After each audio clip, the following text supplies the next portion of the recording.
तो अब next lecture में बात करते हैं एटॉमिक मॉडल्स की डेवलपमेंट की कि ओवर द ईयर्स, ठीक है, कि आने वाले सालों में किस तरह से नई नई थ्योरीज आई, डिफरेंट डिफरेंट साइंटिस्ट ने अलग अलग अपने आइडियाज़ रखे और उन आइडियाज़ के बेस पे मॉडल्स में चेंजेस हुए और नए से नया मॉडल ऑफ एटम प्रपोज किया गया।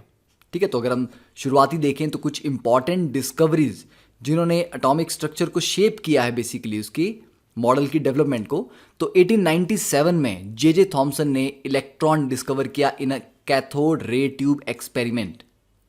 ठीक है, तो इलेक्ट्रॉन की डिस्कवरी हुई बाय जे थॉमसन। देन 1909 में रदरफोर्ड ने अपने एक्सपेरिमेंट्स के थ्रू ये डिस्कवर किया कि एटम में न्यूक्लियस होता है और न्यूक्लियस के चारों तरफ इलेक्ट्रॉन्स रिवॉल्व करते हैं। उससे पहले ये नहीं पता था कि न्यूक्लियस जैसी भी चीज़ होती है। तो रदरफोर्ड ने 1909 में न्यूक्लियस डिस्कवर किया।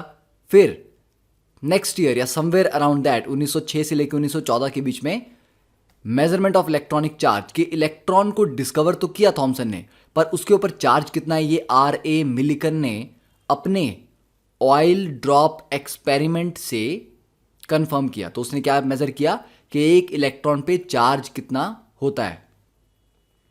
देन नेक्स्ट 1913 में बोहर ने पहला quantum model of atom propose किया।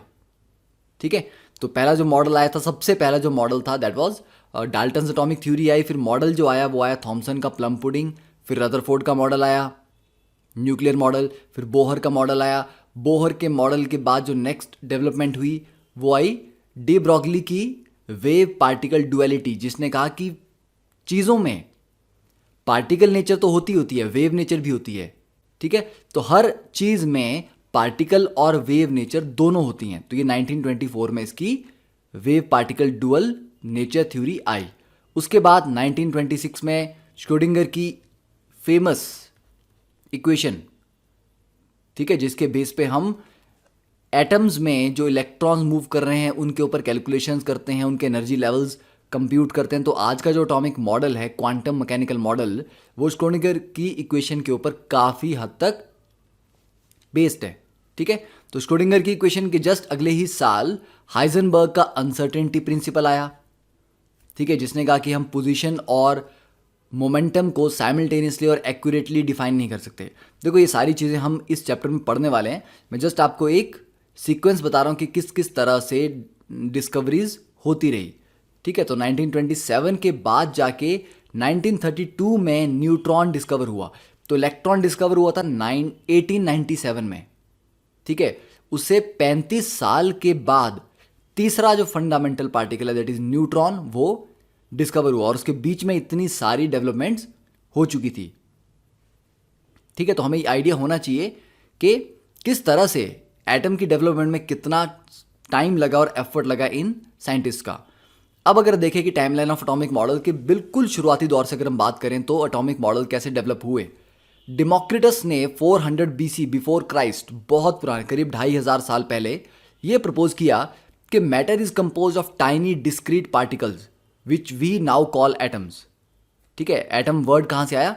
फ्रॉम द ग्रीक वर्ड एटोमियो, जिसका मतलब होता है इनडिविजिबल, जिसको डिवाइड नहीं किया जा सकता। ठीक है, तो उनका मानना था कि अगर कोई भी चीज़ बनी है, मैटर बना है, तो उसको अगर आप छोटे से छोटे पार्टिकल में तोड़ते जाओगे तो कहीं ना कहीं हम ऐसे पार्टिकल पे पहुंचेंगे जिसको आप फर्दर नहीं तोड़ सकते। तो उसके बेस पे डेमोक्रिटस ने सबसे पहले प्रपोज किया कि matter is compose of tiny discrete particles. Then Aristotle, तो एरिस्टोटल ने प्रपोज किया था कि matter is compose of 4 essences के अर्थ, वाटर, एयर और फायर से मिलके मैटर बना है। पर एरिस्टोटल की ये जो कहानी थी इसका कोई बेस नहीं था, उसके पास कोई प्रूफ नहीं था कि कैसे मैटर इन 4 एसेंसेस से मिलके बना। तो ये फाइनली डिस्कार्ड कर दी गई, इसको रिजेक्ट कर दिया गया। ठीक है, उसके बाद बहुत लोगों ने बहुत कुछ बोला पर ये मेन थ्योरीज थी। फिर उसके बाद जो एक इम्पॉर्टेंट थ्योरी आई जहां से एटम की डेवलपमेंट रियलिटी में स्टार्ट हुई, that is Dalton's model of atom, जो 1803 से लेके 1810 तक के बीच में प्रपोज किया गया ये पूरी थ्योरी। तो डाल्टन की जो एटॉमिक थ्योरी थी that was based on 3 laws. One is law of conservation of mass, law of definite proportions and law of multiple proportion. तो डाल्टन के according elements are composed of minute indivisible particles called atoms. ठीक है, ये आपने junior classes में पढ़ा हुआ है, मैं सिर्फ पॉइंट्स को एक बार रिवाइज करा रहा हूं। एंड किसी एक एलिमेंट के एटम हमेशा एक से ही होंगे। मतलब अगर आप आयरन को दुनिया के किसी भी कोने से आयरन का एटम लेते हैं, ठीक है, या कंपेयर करते हैं, तो आयरन के एटम हमेशा एक जैसे ही होंगे मास में और साइज में। तो atoms of same element are alike in mass and size. Third point, atoms of different element, अगर अलग अलग एटम्स हैं, सॉरी अलग अलग एलिमेंट्स हैं, तो उनके एटम भी डिफरेंट होंगे। जैसे ऑक्सीजन का एटम और आयरन का एटम सेम नहीं होंगे, ऑक्सीजन हाइड्रोजन, नाइट्रोजन ऑक्सीजन, तो अलग अलग एलिमेंट्स के एटम्स के मास और साइज डिफरेंट होते हैं। और जब दो या दो से ज़्यादा एलिमेंट्स कंबाइन करते हैं तो उससे क्या बोलते हैं, कंपाउंड्स। तो chemical compounds are formed by the union of two or more than two atoms of different elements. फिर एटम्स हमेशा सिंपल होल नंबर रेशियो में कंबाइन करेंगे। जैसे अगर मैं लिखता हूं कि A to B, इसका मतलब है कि दो एटम A के एक एटम B के साथ कंबाइन कर रहे हैं। ठीक है, अगर मैं लिखूं NH3, तो एक नाइट्रोजन का एटम तीन हाइड्रोजन के एटम के साथ कंबाइन कर रहा है। तो ऐसा नहीं होगा कि इसका आधा एटम उसके पौने एक एटम या पौने दो एटम के साथ कंबाइन कर रहा होगा। ठीक है, तो एटम्स हमेशा सिंपल होल नंबर रेशियोज में कंबाइन करते हैं, क्योंकि उनको आप फर्दर तोड़ तो नहीं सकते ना। तो या तो एक एटम होगा, दो होंगे, तीन होंगे, चार, इंटीग्रल होगा। आप मेरे को कभी 2.5 एटम ला के दिखाओ, पॉसिबल नहीं है। ठीक है, अगर मैं लिख भी दूं, मान लो A 0.5 और B, इसका मतलब ये नहीं हुआ कि A का आधा एटम। इसको होल नंबर रेशियो में कन्वर्ट करो तो 2 से मल्टीप्लाई करो, तो 0.5 इंटू 2 1 हो जाएगा, और B में जहां 1 है वो 2 हो जाएगा। तो इसको आप AB2 भी लिख सकते हो। तो जो एक्चुअल फॉर्मूला है वो AB2 है कि A का एक एटम B के दो एटम से कंबाइन कर रहा है। तो अगर कहीं ऐसा लिखा भी हो तब भी वहां पर उसको सिंपल होल नंबर रेशियो में कन्वर्ट करना है। पर आपको मिलेंगे कुछ केसेस जहां पर ऐसा नहीं भी होगा। ठीक है, उसकी बात हम अभी नहीं करेंगे, अभी हम डाल्टन की एटॉमिक थ्योरी देख रहे हैं। फिर केमिकल रिएक्शन में होता क्या है, उसने कहा कि कभी भी केमिकल रिएक्शन हो रहा है तो उसमें होता क्या है, सिर्फ एटम्स रीअरेंज करते हैं। ठीक है, जैसे अगर आप बोलो एसिड बेस रिएक्शन हुआ, HCl NaOH के साथ कंबाइन किया तो उसमें क्या बना, सॉल्ट प्लस वाटर। ठीक है, तो डिफरेंस क्या आया, क्लोरीन और हाइड्रोजन पहले इकट्ठे थे, अब क्लोरीन और सोडियम इकट्ठे हो गए।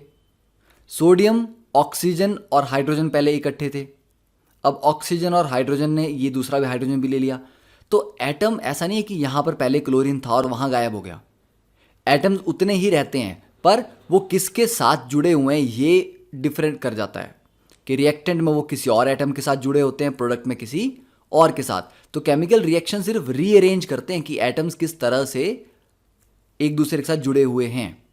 ठीक है, एटम्स अपने आप में चेंज नहीं करते किसी भी केमिकल रिएक्शन में। तो that was Dalton's atomic theory.